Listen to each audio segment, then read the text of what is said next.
말씀은 구약성경 사무엘하 17장 14절에서 27절, 29절, 14절 우리 함께 봅니다. 압살롬과 온 이스라엘 사람들이 이르되 아렉 사람 후세의 계략은 아히도벨의 계략보다 낫다 하니 이는 여호와께서 압살롬에게 화를 내리려 하사 아히도벨의 좋은 계략을 물리치라고 명령하셨음이더라. 27절, 28절, 29절입니다. 27절 함께 봅니다. 다윗이 마하나임에 이르렀을 때에 암몬 족속에게 속한 랍바 사람 나하스의 아들 소비와 루데발 사람 암미엘의 아들 마길과 로글림 길르앗 사람 바르실레가 심상과 대야와 질그릇과 밀과 보리와 밀가루와 볶은 곡식과 콩과 팥과 볶은 녹두와 꿀과 버터와 양과 치즈를 가져다가 다윗과 그와 함께한 백성에게 먹게 하였으니 이는 그들 생각에 백성이 들에서 시장하고 고난하고 목마르겠다 함이더라. 아멘. 2024년이 시작된 지가 엊그제 같은데 벌써 24년의 마지막 주일을 맞았습니다. 그야말로 세월이 흐르는 물과 같다라는 말을 실감합니다. 이 자리에 계신 분들은 어떻게 생각하시나요? 유수와 같다, 쏜살과 같다.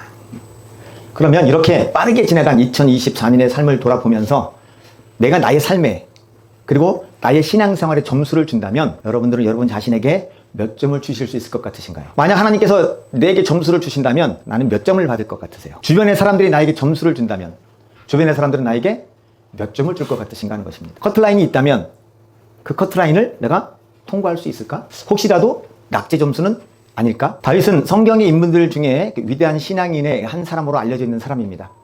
하지만 그런 다윗도 하나님 앞에 낙제 점수를 받은 적이 있었어요. 그것은 다름 아닌 충성된 신하의 아내요, 손녀요, 딸이었던 밧세바를 범한 것입니다. 그리고 이 같은 사실이 밧세바의 남편에게 알려지는 것을 막기 위해서 밧세바의 남편 우리아를 교묘히 살해한 것이죠. 하나님은 다윗의 이 같은 일을 향해서 다윗이 하나님 보시기에 악하였다 이렇게 평가해요. 그리고 하나님을 업신여겼다라고도 평가합니다. 한마디로 낙제 점수 받은 거죠. 대학생으로 치자면 F를 맞은 거예요.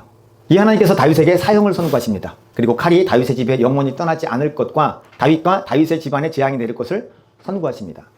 여기서 다음과 같은 반론을 제기할 수 있습니다. 성경에는 다윗에게 사형을 선고하신 이야기가 나오지 않습니다 라고 하는 것이에요. 네, 그렇습니다. 직접적인 사형 선고는 나오지 않습니다. 하지만 사무엘하 12장 13절을 보시면 다윗이 나단 선지자에게 이렇게 말해요.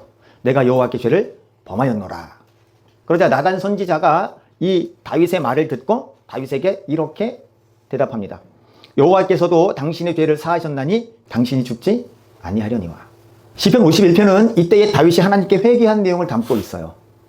하나님께서는 다윗의 회개를 받으시고 그의 죄를 사하사 죽임을 당하지 않게 하신 거예요. 여기서 한 가지 짚고 갈 것은 죄를 회개하면 무조건 다 용서받는 것이 아니라고 하는 사실이에요. 이 말은 절대 주권자가 되시는 하나님과 하나님이 은혜와 긍휼이 풍성하신 분이라는 것을 강조하는 거예요. 자, 보십시오. 만일 인간이 죄를 짓고 회개하면 하나님은 무조건 그 죄를 용서하실 수밖에 없다라고 한다면 이는 하나님의 절대 주권을 훼손시키는 거예요. 왜냐하면 죄사함의 권세와 권능 그리고 그 의지는 오직 하나님께만 있기 때문에 그래요.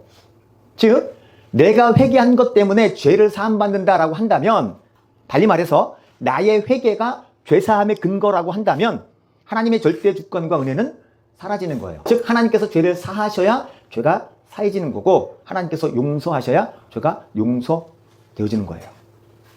그러니까 하나님께서 우리를 불쌍히 여기셔서 우리가 드리는 회개를 받으시사 우리의 죄를 사하여 주시는 거예요. 정리가 되시죠? 그러니까 내가 회개한 것을 받아주시는 것이 그게 은혜예요. 그리고 그것을 근거로 내 죄를 사해 주시는 것이 은혜란 말이에요. 제가 지혜가 부족해서 설명이 부족한데 이것을 분명히 좀 이해하시면 좋겠습니다. 어찌되었건 중요한 핵심은 은혜예요. 이 하나님의 은혜가 다윗 그리고 그 이후에 모든 사는 사람들, 물론 그 전에도 하나님의 은혜지만 이 하나님의 은혜가 다윗과 나를 죽지 않게 하는 거예요. 그리고 이 하나님의 은혜가 지금까지도 나를 존재하게 하는 그 이유가 됩니다. 이것을 잘 보여주는 것이 오늘 본문입니다. 오늘 본문 사무엘하 17장 14절을 보시면 이렇게 되어 있죠. 압살롬과 온 이스라엘 사람들이 이르되 아렉 사람 후세의 계략은 아히도벨의 계략보다 낫다 하니 이는 여호와께서 압살롬에게 화를 내리려 하사 아히도벨의 좋은 계략을 물리치라고 명령하셨음이더라. 자, 사무엘하의 내용을 잘 알고 계신 분들에게는 뭐 굳이 설명이 필요하지 않을 수도 있지만 사무엘하의 내용을 잘 모르시거나 어렵다고 느끼시는 분들에게는 약간의 설명이 필요할 수 있습니다. 자, 다윗은 밧세바를 범하고 그의 남편 우리아를 교묘한 방법으로 살해한 일로 하나님으로부터 심판을 선고받았죠. 그래서 그 이후에 일련의 사건들이 벌어지게 되고 최종적으로 압살롬의 반역이 일어나서 압살롬으로 인한 반역으로 인한 도피 생활이 시작되는 거예요. 압살롬을 피해서 도망자의 신세로 다윗이 전락하게 된 거죠. 자, 그런데 바로 이때 아히도벨이라고 하는 책사가 다윗을 잡아 죽일 수 있는 결정적인 책략을 다윗의 아들 압살롬에게 알려줍니다. 그것은 지금 속히 군사들을 모아가지고 다윗을 쫓아가서 다윗을 치면 다윗은 끝난다는 거예요. 그리고 다윗 한 사람만 치면 모든 사람들의 민심은 압살롬에게로 넘어올 것이니까 지체하지 말고 다윗을 쫓아가서 다윗을 치고 권력을 장악하라는 거예요.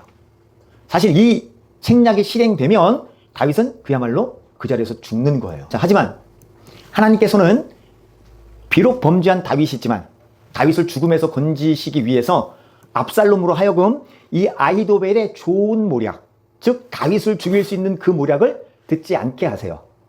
오히려 다윗이 도망갈 수 있도록 시간을 벌어주는 아렉 사람 후세의 모략을 따르게 하십니다. 그것이 14절인 거예요. 다시 보실게요. 압살롬과 온 이스라엘 사람들이 이르되 아렉 사람 후세의 계략은 아히도벨의 계략보다 낫다 하니 이는 여호와께서 압살롬에게 화를 내리려 하사 아히도벨의 좋은 계략을 물리치라고 명령하셨습니다. 이게 은혜예요. 이게 은혜예요. 하나님이 실행되도록 허용하셨다면 다윗은 끝나는 거예요. 하나님의 은혜가 아니었다면, 아히도벨의 좋은 모략을 선택하지 않도록 하나님이 역사하시지 않으셨다면 다윗은 죽는 거예요. 그래서 은혜입니다. 비록 범죄해서 쫓겨가는 그 마당에도 하나님의 은혜가 다윗에게 부어지고 있는 거예요. 그런데 이런 하나님의 은혜는 여기에서 그치지 않습니다. 범죄하여 매를 맞는 중에도 부어주시는 하나님의 또 다른 은혜는 27절에서 29절에서 확인할 수 있어요. 이것이 은혜라는 것은 다윗이 압살롬의 추격을 피해서 왕궁을 떠날 때의 상황을 알면 더욱 분명해집니다. 그래서 사무엘하 15장 14절을 먼저 보겠습니다. 다윗이 예루살렘에 있는 그의 모든 신하들에게 이르되 일어나 도망하자. 그렇지 아니하면 우리 중 한 사람도 압살롬에게서 피하지 못하리라. 빨리 가자. 두렵건대 그가 우리를 급히 따라와 우리를 해하고 칼날로 성읍을 칠까 하노라. 자, 지금 다윗이 얼마나 황급히 왕궁을 빠져나오는지가 보이시죠? 빨리 가자. 빨리 가자. 야, 빨리 안 가면 압살롬이 우리를 와서 칠 거야. 아무도 피할 수 없을 거야. 야, 빨리 가자. 빨리 가자. 급박한 거예요. 급박한 거예요. 이후 성경이 보여주는 다윗의 몰골은 말이 아닙니다. 특별히 압살롬을 피해서 감람산 길로 오를 때의 다윗의 모습을 기억해 보십시오. 머리를 가리고 맨발로 울면서 감람산을 넘어가요. 다윗과 함께한 사람들도 머리를 가리고 울면서 올라갑니다. 다윗과 그의 일행의 이 같은 행보는 그야말로 단장의 미아리곡이라는 곡의 가사를 생각나게 합니다. 철사줄로 두 손 꽁꽁 묶인 채로 뒤돌아보고 또 돌아보고 맨발로 절며 끌려가신 이 곡이에요. 한마는 감람산 곡이에요. 다윗이 감람산을 오를 때 맨발이었던 것이 의도적인 것인지 그렇지 않은지는 정확히 알 수는 없습니다. 즉 신을 신고 도망 나왔지만 자신의 신세가 처량해서 신을 벗은 것인지 아니면 진짜로 신을 겨를이 없어서 신을 신지 못한 것인지 정확히 알 수는 없지만 어쨌든 맨발로 울면서 머리를 가리고 올라가는 그 다윗의 모습은 처량하고 불쌍하기 그지없는 것이 사실이죠. 목숨 하나 부지하기 위해 이렇게 처량한 피난길에 오르는 다윗, 그 찬란했던 영광은 다 어디로 갔는가? 한 나라의 왕, 주변 국가들을 정복했던 그 왕이 지금 이런 신세로 전락한 거예요. 기막힌 현실이 아닐 수 없죠. 그런데 이런 다윗에게 하나님의 은혜가 부어집니다. 그것이 사무엘 17장 27절에서 29절입니다. 오늘 본문이죠. 사무엘하 17장 27절에서 29절 우리 함께 보겠습니다. 다윗이 마하나임에 이르렀을 때에 암몬 족속에게 속한 랍바 사람 나하스의 아들 소비와 로데발 사람 암미엘의 아들 마길과 로길림 길르앗 사람 바르실레가 침상과 대야와 질그릇과 밀과 보리와 밀가루와 볶은 곡식과 콩과 팥과 볶은 녹두와 꿀과 버터와 양과 치즈를 가져다가 다윗과 그와 함께한 백성에게 먹게 하였으니 이는 그들 생각에 백성이 들에서 시장하고 곤하고 목마르겠다 함이더라. 여러분 이 장면 한번 머리에 한번 그려보십시오. 정말 그야말로 눈물겨운 장면이 아닐 수 없죠. 쫓겨난 왕, 다시 복귀한다는 보장이 없는 왕. 그래서 이 왕을 돕는 것이 내 생명에 치명적일 수 있음에도 불구하고 그 쫓겨 도망가는 왕 다윗과 그의 일행들을 찾아와서 공개하는 거예요. 물론 성경에는 이 사람들을 하나님께서 보내셨다는 직접적인 표현이 나오지는 않습니다. 하지만 저는 하나님께서 보내셨다 그렇게 생각해요. 쫓겨 도망 나온 왕을 돕기 위해 목숨을 건다는 것이 쉬운 일은 절대 아닙니다. 상식적으로도 쉽게 이해할 수 있는 부분은 아닐 거예요. 자, 사사기 8장을 보시면 기드온이 미디안 왕들을 쫓을 때 숫곳 사람들과 분우엘 사람들, 이 숫곳과 분우엘이라고 하는 것은 갓지파에 속해 있는 그 사람들이에요. 갓지파 사람들이에요. 그 갓지파 사람들에게 지금 미디안 왕을 쫓아가는데 나와 함께한 군사가 피곤하고 지쳤다. 그러니 이들이 먹을 수 있도록 먹을 것을 우리에게 좀 다오라고 요청을 합니다. 하지만 이 숫곳과 분우엘 사람, 곧 갓지파 사람들은 기드온과 그와 함께한 사람들을 돕지 않습니다. 자신의 종족인데 이유는 미디안 왕들이 기드온에게 완전히 잡히지 않았기 때문이라고 말해요. 자, 지금 쫓겨가고 있는 미디안 왕들에게도 왕들을 위해서도 먹을 것을 주지 않는 거예요. 도망하는 미디안 왕들도 돕지 않는 판국에 압살롬의 승리와 다윗의 패배가 예측되는 그 상황에서 다윗을 지금 돕고 있는 거예요. 쉬운 일일까요? 읽어보셔서 아시겠지만 대야도 갖고 와. 침상과 대야도 갖고 와. 왕이 얼마나 불편하실까? 얼마나 힘드실까? 얼마나 시장하실까? 앞서도 말씀드렸지만 급히 빠져나오느라고 뭘 가지고 왔겠어요? 아히도벨의 책략이 실행됐다면 그냥 다 죽는 거예요. 여기 주목해 볼 것이 있어요. 그것은 다윗을 맞이하는 사람들이 도망 나온 다윗을 맞이한 장소가 마하나임이라는 장소예요. 마하나임은 알고 계시듯이 야곱이 자신의 외삼촌 라반의 집을 떠나서 하나님께서 지시하신 곳, 네 출생지, 곧 야곱이 태어난 곳으로 돌아가는 명령을 받고 길을 떠난 후에 하나님의 사자들, 하나님의 군대를 만난 곳이 마하나임이에요. 이것은 야곱이 가는 길에 하나님의 군대가 함께 한다는 예시예요.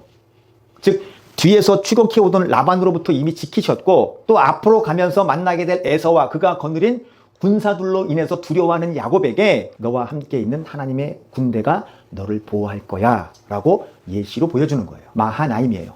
자, 그런데 압살롬을 피해서 도망 나온 다윗이 다윗을 공개하는 사람들을 만난 장소가 바로 마하나임이에요. 다윗이 죽지 않도록 약해진 기력을 돋울 수 있도록 필요한 것들을 공급받는 장소가 마하나임이에요. 그래서 이것을 하나님의 은혜라고 하는 거예요. 하나님의 은혜가 다윗을 보호하고 다윗의 생명을 연장시키는 거예요. 비록 범죄해서 그 범죄로 매를 맞고 그 범죄에 대한 책임을 지는 상황에서도. 이제 2024년 한 해 동안 있었던 일들을 한번 기억해 보십시오. 특별히 하나님 앞에 범죄한 일들, 하나님이 보시기에 악한 일들, 하나님을 업신여겼던 일들, 내가 그런 죄들을 지은 것은 없는가? 하나님을 업신여기고 하나님 앞에 악한 말이나 행동을 한 것은 없는가? 혹시 하나님 앞에 범죄한 그 악한 일들 때문에 징계를 당하고 있지는 않으신가요?